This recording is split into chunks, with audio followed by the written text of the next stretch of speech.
राज्यातील विविध जिल्ह्यांमध्ये मागील 3 दिवसांपासून जोरदार पाऊस होत आहे. तर मध्य महाराष्ट्र, उत्तर महाराष्ट्र, मराठवाडा आणि विदर्भामध्ये मध्यम स्वरूपाचा पाऊस झाला.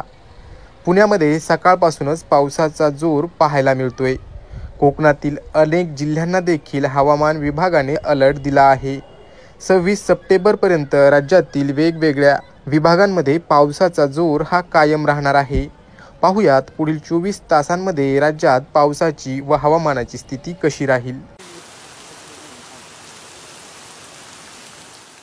मुंबई शहर आणि उपनगरामध्ये पुढील 24 तासांमध्ये रात्री किंवा सकाळच्या वेळी मुसळधार ते अतिमुसळधार पावसाचा इशारा हवामान विभागाने दिला आहे. विजांच्या कडकडाटासह आणि मेघगर्जनेसह 40 ते 50 किमी वेगाने वारे वाहण्याची देखील शक्यता हवामान विभागाने वर्तवली आहे. तर मुंबईतील कमाल तापमान 32 अंश सेल्सिअस तर किमान तापमान 23 अंश सेल्सिअस एवढं असेल. 26 सप्टेंबर रोजीसाठी पालघर जिल्ह्याला रेड अलर्ट, मुंबई, ठाणे आणि रायगडला ऑरेंज अलर्ट, तर रत्नागिरी आणि सिंधुदुर्ग जिल्ह्याला येलो अलर्ट हवामान विभागाने दिला आहे. पुण्यामध्ये सकाळपासूनच दमदार पाऊस होतोय.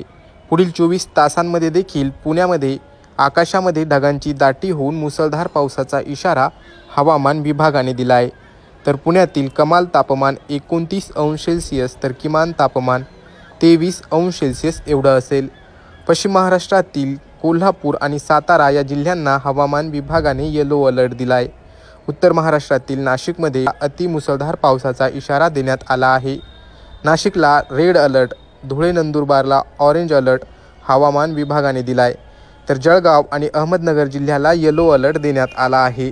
तर मराठवाड्यातील छत्रपती संभाजीनगर, जालना, बीड, परभणी आणि हिंगोली या जिल्ह्यांना येलो अलर्ट देण्यात आला आहे.